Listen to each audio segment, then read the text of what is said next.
नमस्कार। चलिए आज एक सफर पर चलते हैं, एक ऐसी जगह की कहानी को समझने जो सिर्फ एक मंदिर नहीं बल्कि पौराणिक कथाओं, इतिहास के थपेड़ों और बार बार उठ खड़े होने की एक अविश्वसनीय जिद का प्रतीक है। हम बात कर रहे हैं सोमनाथ मंदिर की। पता है, सोमनाथ के नाम में ही उसकी पूरी कहानी का सार छिपा है। सोम यानी चंद्रमा और नाथ यानी स्वामी, चंद्रमा के स्वामी। तो चलिए इसी रिश्ते को, इसी दिव्य कनेक्शन को जरा और करीब से जानते हैं। तो आज का हमारा सफर कैसा रहेगा? सबसे पहले हम जानेंगे सोमनाथ के पौराणिक रिश्ते के बारे में, चंद्रमा के स्वामी। फिर देखेंगे शाप और वरदान की वो अनोखी कथा। उसके बाद विनाश और पुनर्निर्माण का वो दर्दनाक चक्र। और फिर समझेंगे कि ये अटूट आस्था का प्रतीक कैसे बना। और आखिर में सोमनाथ से हमें क्या सीखने को मिलता है। तो चलिए शुरू करते हैं। और हमारी कहानी वो जमीन से नहीं बल्कि आसमान से शुरू होती है, सितारों के बीच, जहां चंद्रदेव की किस्मत लिखी जा रही थी। तो हुआ यूं कि चंद्रदेव यानी कि मून गॉड, उनकी शादी हुई दक्ष प्रजापति की 27 बेटियों से। और ये 27 बेटियां कोई और नहीं बल्कि आसमान के 27 नक्षत्र थे। सुनने में तो ये एक बहुत ही शानदार दिव्य मिलन लगता है ना? पर कहानी में एक मोड़ आने वाला था। दिक्कत ये थी कि चंद्रदेव का प्यार सबके लिए बराबर नहीं था। उनका दिल बस एक ही पत्नी रोहिणी के लिए धड़कता था, बाकी 26 नजरअंदाज हो रही थीं। और ये बात उनके ससुर दक्ष प्रजापति को बिल्कुल भी पसंद नहीं आई। और बस गुस्से में आकर दक्ष ने चंद्र को एक ऐसा श्राप दे दिया जिसने सब कुछ बदल दिया। उन्होंने कहा, जाओ, तुम्हारी ये चमक, ये रोशनी खत्म हो जाएगी। और सच में चंद्र का तेज धीरे धीरे फीका पड़ने लगा। तो अब श्राप तो मिल गया, पर क्या चंद्रदेव ने हार मान ली? बिल्कुल नहीं। चलिए देखते हैं कि इस मुश्किल से निकलने के लिए उन्होंने क्या किया। अब जब कोई रास्ता नहीं सूझा तो हताश चंद्रदेव पहुंचे प्रभास क्षेत्र, एक बहुत ही पवित्र जगह। और वहां उन्होंने शुरू की भगवान शिव की घोर तपस्या।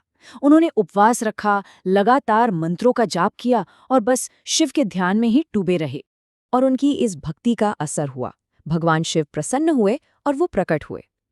अब देखिए, दक्ष का श्राप इतना शक्तिशाली था कि शिव भी उसे पूरी तरह खत्म नहीं कर सकते थे। पर उन्होंने एक रास्ता निकाला, एक वरदान दिया।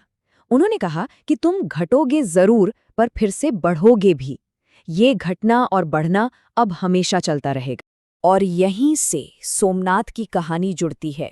चंद्रमा के इसी घटने बढ़ने यानी क्षय और नवीनीकरण के सम्मान में उसी पवित्र जगह पर पहला ज्योतिर्लिंग स्थापित हुआ। और क्योंकि शिव ने सोम यानी चंद्रमा को जीवन दान दिया, वो कहलाए सोमनाथ, चंद्रमा के स्वामी। तो ये तो थी पौराणिक कहानी, लेकिन कमाल की बात यह है कि घटने और बढ़ने का, गिरने और उठने का ये चक्र सिर्फ चंद्रमा तक ही सीमित नहीं रहा। ये सोमनाथ मंदिर की किस्मत बन गया और इतिहास ने इसे बहुत बहुत ही बेरहमी से दोहराया। सोमनाथ मंदिर की दौलत और उसकी शोहरत, सच कहें तो उसके लिए एक अभिशाप बन गई। सदियों तक ये आक्रमणकारियों को अपनी तरफ खींचता रहा। इसे तोड़ा गया, एक बार नहीं कई बार।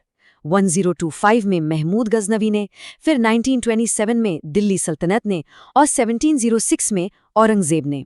और हर बार इसे फिर से बनाया गया, जब तक कि 1951 में आज़ादी के बाद इसका आखिरी पुनर्निर्माण हुआ। इन हमलों की क्रूरता का अंदाज़ा लगाना भी मुश्किल है। कहा जाता है कि सिर्फ 1025 में जब महमूद गजनवी ने हमला किया तो मंदिर के अंदर मौजूद करीब 50,000 भक्तों को मार दिया गया था। 50,000। लेकिन हर तबाही के बाद कुछ कमाल का होता था। आस्था और मजबूत हो जाती थी। जब भी मंदिर की इमारत को गिराया जाता, भक्त राजा और आम लोग मिलकर पवित्र शिवलिंग को फिर से स्थापित करते थे। मतलब दीवारें तोड़ सकते हो, विश्वास कैसे तोड़ोगे? और यही अटूट आस्था हमें ले आती है आज के दौर में, मंदिर के आखिरी और सबसे शानदार पुनर्जन्म की कहानी पर, जब ये सिर्फ एक मंदिर नहीं बल्कि पूरे देश का प्रतीक बना। जब देश आज़ाद हुआ तो सोमनाथ को फिर से बनाने का सवाल उठा। और ये सिर्फ एक मंदिर बनाने की बात नहीं थी, इस पर एक बड़ी राष्ट्रीय बहस छिड़ गई। एक तरफ थे जवाहरलाल नेहरू, जिन्हें लगता था कि सरकार का मंदिर बनवाना हिंदू पुनरुत्थानवाद जैसा लगेगा। तो दूसरी तरफ थे सरदार पटेल, जो मानते थे कि ये हमारी विरासत को वापस पाने का एक पवित्र काम है। आखिरकार सरदार वल्लभ भाई पटेल का विजन जीता और 11 मई 1951 को भारत के पहले राष्ट्रपति डॉक्टर राजेंद्र प्रसाद ने खुद नए मंदिर में ज्योतिर्लिंग की प्राण प्रतिष्ठा की। और उस दिन से सोमनाथ सिर्फ आस्था का ही नहीं बल्कि राष्ट्रीय गौरव का भी प्रतीक बन गया।